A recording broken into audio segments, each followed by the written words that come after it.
ये जो आपका फर्स्ट फेज़ है प्रोजेक्ट वाला, रन करने प्रोजेक्ट को रन करने के बाद कोडिंग के क्वेश्चंस, डेटाबेस के क्वेश्चंस, जब ये सारे कंप्लीट हो जाएंगे उसके बाद नेक्स्ट आपसे बोला जाएगा कि प्रेजेंटेशन फाइल ओपन करें। सपोज़ के आपके पास ये फाइल है।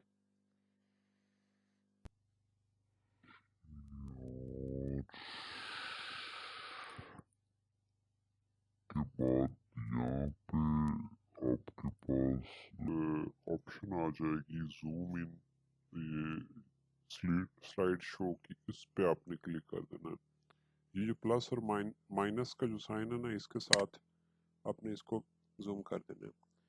सबसे पहले आपने इंट्रोडक्शन दे देना प्रोजेक्ट का। जो आपका जो प्रोजेक्ट का इंट्रोडक्शन है वो आप लोग अपनी वर्डिंग में दे सकते हैं।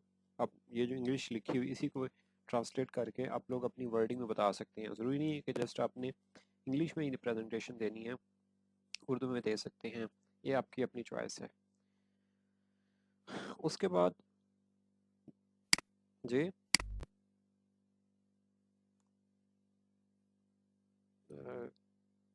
किसी ने कोई क्वेश्चन किया है?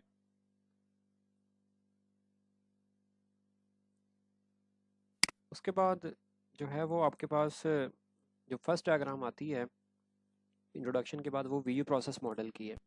वीयू प्रोसेस मॉडल के बारे में मैंने बताया था कि इसकी जो डिटेल है वो आपको एसआरएस में से मिल जाएगी।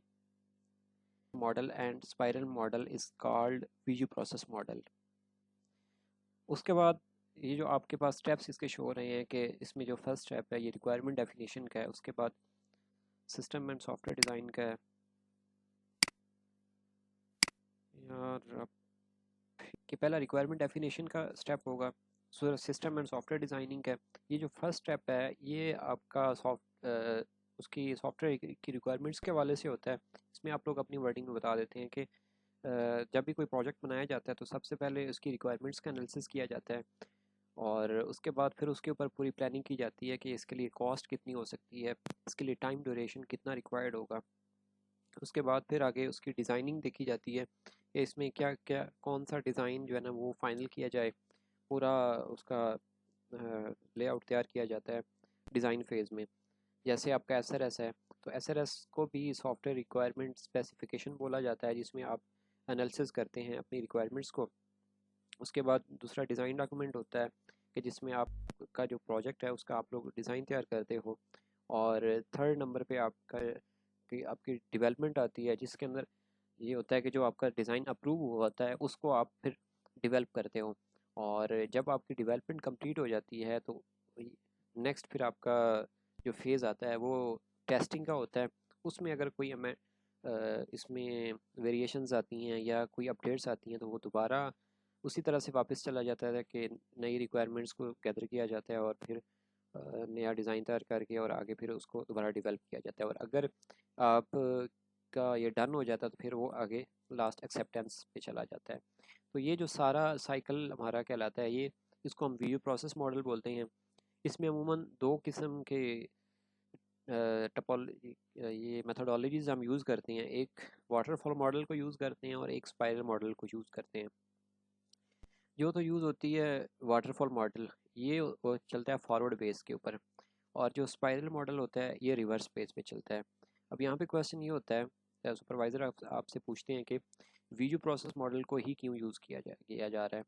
तो इसके बारे में आप लोगों ने ये बताना है कि ये जो मॉडल है इसके अंदर दोनों एक साथ मॉडल यूज़ हो रहे होते हैं। ये दो मॉडल का कम्बिनेशन है, इसलिए वीडियो प्रोसेस मॉडल यूज़ किया जाता है कि इसके अंदर वाटरफॉल मॉडल भी आ जाता है और ये स्पाइरल मॉडल भी आ जाता है। उसके बाद नेक्स्ट जो है आपके पास डायग्राम है वो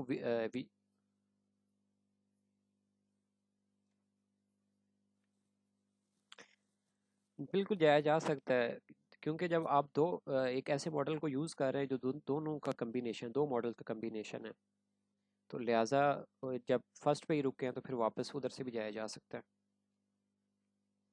हम्म,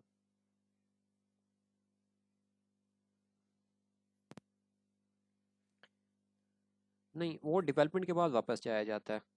विदाउट डेवलप किए कोई चीज़ नहीं है। तो जैसे अब आपने किसी से वेबसाइट का आपके पास प्रोजेक्ट आया है, किसी क्लाइंट ने आपको दिया है तो पहले तो डिज़ाइन उसने अप्रूव करवा दिया, डिज़ाइन आपने करके दे दिया, डिज़ाइन अप्रूव हो गया, अब उसकी डेवलपमेंट चल रही है। डेवलप होगी तो तब ही आप क्लाइंट को दिखा सकते हैं कि जी ये चीज़ बनी है। उसके अंदर फिर आगे आपको कोई वेरिएशन आ जाती हैं, वो कहते हैं नहीं इसको इस तरह से बनाना होता है, तब फिर वो नई रिक्वायरमेंट कंसिडर की जाती है।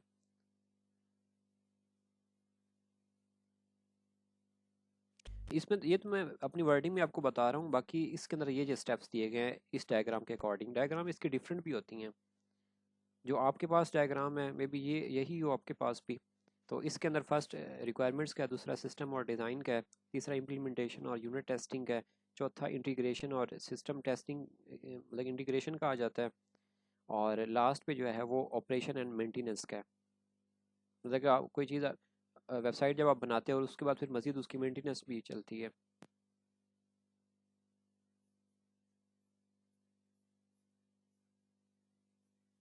हम्म।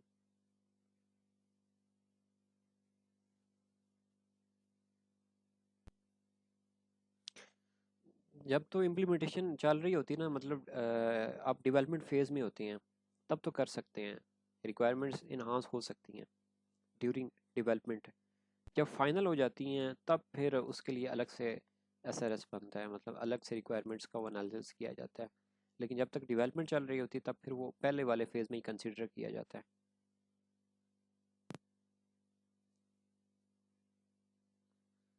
फाइनल आंसर यही होता है कि आपने एक प्रोजेक्ट सपोज के कर रहे हैं, अभी तक उसकी एक्सेप्टेंस नहीं हुई है, तो जब तक एक्सेप्टेंस नहीं होती तब तक आप उसमें इम्प्लीमेंटेशंस कर सकते हैं डेवलपमेंट फेज़ में भी आके। अगर आपको आप इसको जर्नल लिया जाए, मार्केट के हिसाब से देखा जाए तो उसके बाद लर्न ऑनलाइन, मतलब ये आपका प्रोजेक्ट का टाइटल आ गया। उसके बाद ये अब ये जो डायग्राम है टोटल, इसमें जो कंपोनेंट्स हैं वो शो हो रहे हैं तकरीबन चार, एक जिसमें ये बॉक्स पूरा है, इसको बोलते हैं सिस्टम बाउंड्री। ये जो एडमिन है, स्टूडेंट है, ये आपके कहलाती हैं एक्टर्स। और ये जो लिंक की होते हैं इनको एसोसिएशंस बोला जाता है, मतलब जो लाइंस लिंक करवाई गई होती हैं। और ये जो view lesson, delete lesson, register, login, ये यूज़ केसेस कहलाते हैं। बाकी इसके अंदर मज़ीद जो रिलेशंस होते हैं वो दो किस्म के हम यूज़ करते हैं, एक इंक्लूड का होता है और एक एक्सटेंड का होता है। तो अब इसके अंदर हमने रिलेशंस इसलिए नहीं यूज़ किए कि इसमें हर एक यूज़ केस को अलग अलग डिफ़ाइन किया गया है।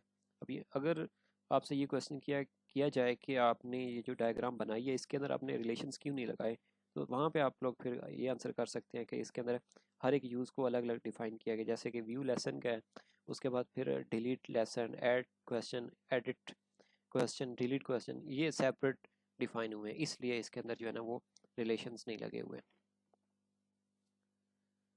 उसके बाद इसके बारे में नहीं पूछा जाता है। आगे आ जाती है आपकी three tier architecture design diagram. तो इसमें तीन लेयर्स होती हैं। जो पहली लेयर है वो प्रेजेंटेशन लेयर कहलाती है, जिसमें यूज़र का सिस्टम के साथ इंटरेक्शन होता है, यूज़र इंटरफेस भी उसको बोलते हैं। जो दूसरी लेयर होती है वो बिजनेस लॉजिक लेयर कहलाती है, जिसमें जो है वो लॉजिकल प्रोसेस परफॉर्म हो रहा होता है बैकएंड पे। जो आपके प्रोजेक्ट में लैंग्वेजेस यूज़ हो रही हैं, चाहे वो पीएचपी है, चाहे वो पाइथन है, चाहे वो सी शार्प है, ASP.NET, या चाहे वो एंड्रॉयड स्टूडियो, मतलब आप एक्स वो यूज़ कर रहे हो, जावा, कोई भी लैंग्वेज यूज़ कर रहे हो, वो दरमियान में लॉजिकल प्रोसेस परफॉर्म हो रहा होता है। और लास्ट पे जो है वो डाटा एक्सेस लेयर कहलाती है, जो कि आपकी डाटाबेस की लेयर होती है। और डाटाबेस की जो टाइप्स हैं उनमें माई एसक्यूएल है, एसक्यूएल सर्वर है, ओरेकल है, MS एक्सेस है, फायरबेस है, ये डिफरेंट डाटाबेसेस हम यूज़ करते हैं। अब इसके अंदर आपसे वो क्वेश्चन करते हैं कि कोई प्रैक्टिकल लाइफ में आप ना इस डायग्राम की एग्जांपल बता दें। तो एग्जांपल आपकी सबसे बड़ी तो सामने आती है, वो आपका LMS है। कि आप लोग LMS के लॉगिन पेज पे जाते हैं तो वो आपका फ्रंट एंड कहलाता है, प्रेजेंटेशन लेयर कहलाएगी। आपने अपनी आईडी और पासवर्ड दिया और सबमिट किया, साइन इन पे जो नेक्स्ट बटन पे आप क्लिक करते हैं, तो वो जो बीच में टाइम आता है कि जब तक वो लॉगिन नहीं होता है, तो वो ड्यूरेशन आपका कहलाएगा लॉजिकल प्रोसेस परफॉर्मिंग का, कि उस ड्यूरेशन में जो है ना वो आपका लॉजिकल प्रोसेस परफॉर्म हो रहा होता है, कि यूज़र से रिक्वेस्ट जाती है सिस्टम को, सिस्टम से डेटाबेस से होकर फिर वापस यूज़र को आती है और आगे आप लोग साइन इन करते हैं। उसके बाद ये भी नहीं, आगे आ जाती है आपकी सीक्वेंस डायग्राम। सीक्वेंस डायग्राम के अंदर जो कंपोनेंट्स यूज़ होते हैं उनमें मैसेजेस हैं, उसके अंदर लाइफ लाइन है, ऑब्जेक्ट बॉक्स हैं, एक्टिवेशन बॉक्स होती हैं। अब इसमें आपको पता होना चाहिए कि इसमें जो है वो मैसेजेस कौन कौन से हैं और कितनी किस्म के हैं, लाइफ लाइन कौन सी है और ऑब्जेक्ट बॉक्स कौन से हैं। इसमें स्टूडेंट हो गया, रजिस्टर है, डेटाबेस है, ये आपके ऑब्जेक्ट बॉक्स कहलाते हैं। और ये जो फॉरवर्ड बेस पे चल रहे हैं फिल हुए, मतलब ये जो एरोज हैं इनको सिंक्रोनस मैसेज बोला जाता है। और जो बगैर फिल हुए रिवर्स आ रहे होते हैं ये वाले, ये एसिंक्रोनस कहलाते हैं। और ये जो डॉटेड लाइंस हैं इनको हम बोलते हैं लाइफ लाइन, ये वाली। और ये जो बॉक्स से बने हुए हैं होल टाइप, इनको हम बोलते हैं एक्टिवेशन बॉक्स। और ये जो एक्टिवेशन बॉक्स हैं ये दोनों एक्टिविटीज़ के दरमियान रखे जाते हैं, कि जहाँ पे कोई ऑपरेशन परफॉर्म हो रहा हो वहाँ पे ये एक्टिवेशन बॉक्स लगाती हैं। जैसे रजिस्ट्रेशन सक्सेसफुली का मैसेज आ रहा है, सेंड फ्रॉम डाटा, तो ये एक्टिवेशन बॉक्स के दरमियान ही होना चाहिए, ये इसके अंदर आ रहा है। यहाँ से रिक्वेस्ट आई, फिर ये आगे ये प्रोसेस परफॉर्म हुआ और वहाँ से ये रिस्पॉन्स लेके आ जाए आगे सिस्टम को, डाटा बेस से वापस सिस्टम को दे रहे हैं। तो वो इनमें से किसी एक डायग्राम के बारे में पूछा जाएगा, वो आपने एक्सप्लेन करनी है और इसके आंसर करने हैं जो क्वेश्चन होंगे इसमें से। उसके बाद जो आपके पास नेक्स्ट डायग्राम आती है वो क्लास डायग्राम है। क्लास डायग्राम के अंदर जो है वो वैसे तो ये 3 पार्ट्स पे मुश्तमिल है। इसमें क्लास का टाइटल होता है, इसके एट्रीब्यूट्स होते हैं और लास्ट पे इसके ऑब्जेक्ट्स, मेथड्स या इसके मेथड्स, ऑपरेशंस या फंक्शंस कह लें, मतलब इसके फंक्शंस कह लें जो लास्ट पे है। इसमें जो है वो दो टर्म्स यूज़ होती हैं, एक पब्लिक की और एक प्राइवेट की। डाटा की जो टाइप्स होती हैं, डाटा टाइप्स दो किस्म की होती है, एक पब्लिक और एक प्राइवेट। जो पब्लिक होती है उसको हम प्लस के साथ शो करते हैं और जो प्राइवेट होती है उसको माइनस के साथ शो करते हैं। और इसमें 3 किस्म के रिलेशंस होते हैं।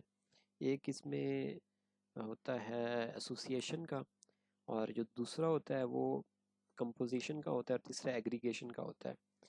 इनके अंदर जो साइन है, जो ये वाला साइन है बगैर फिल हुआ हुआ डायमंड शेप, ये एग्रीगेशन का साइन कहलाता है।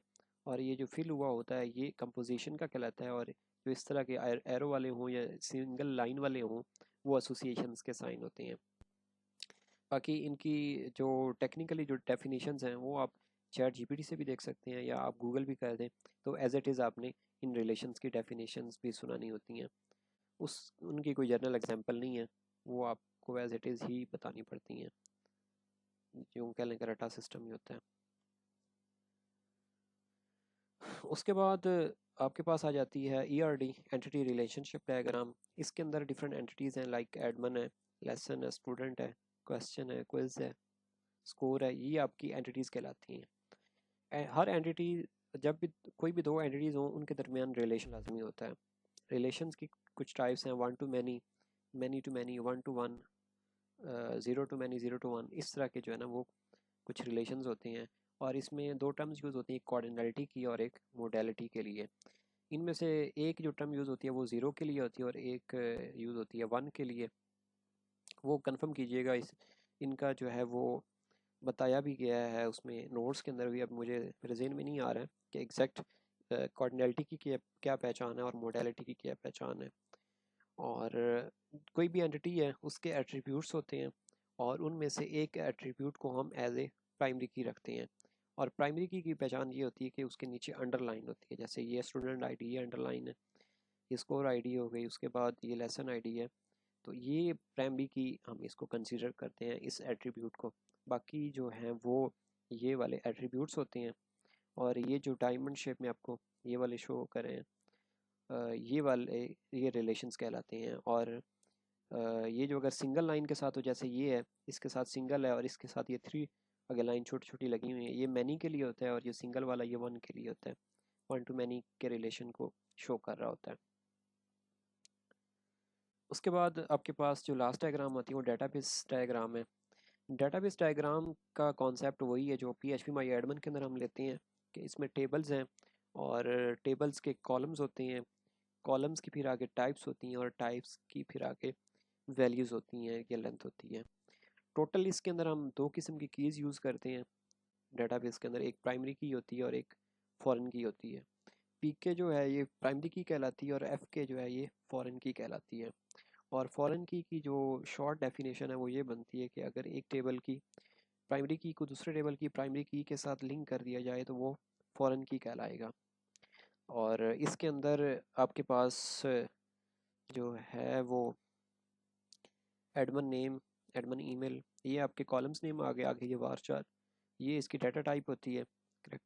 और मतलब कि जो टाइप्स है इसकी हैं और आगे ये इसकी वैल्यूज़ है 100 to 55 है, ये इसकी जो है ना वो टाइप्स कहलाती हैं। बाकी ये जो आपस में लिंक हुए हुए हैं ये फॉरेन की के थ्रू लिंक हुए हैं। उसके बाद फिर आपसे फेवरेट सब्जेक्ट के बारे में पूछा जाएगा। फेवरेट सब्जेक्ट में फिर आप लोगों ने अपनी चॉइस के अकॉर्डिंग बताना होता है कि आपका फेवरेट सब्जेक्ट कौन सा है, फिर उसके अकॉर्डिंग 3 से 4 क्वेश्चंस पूछे जाते हैं।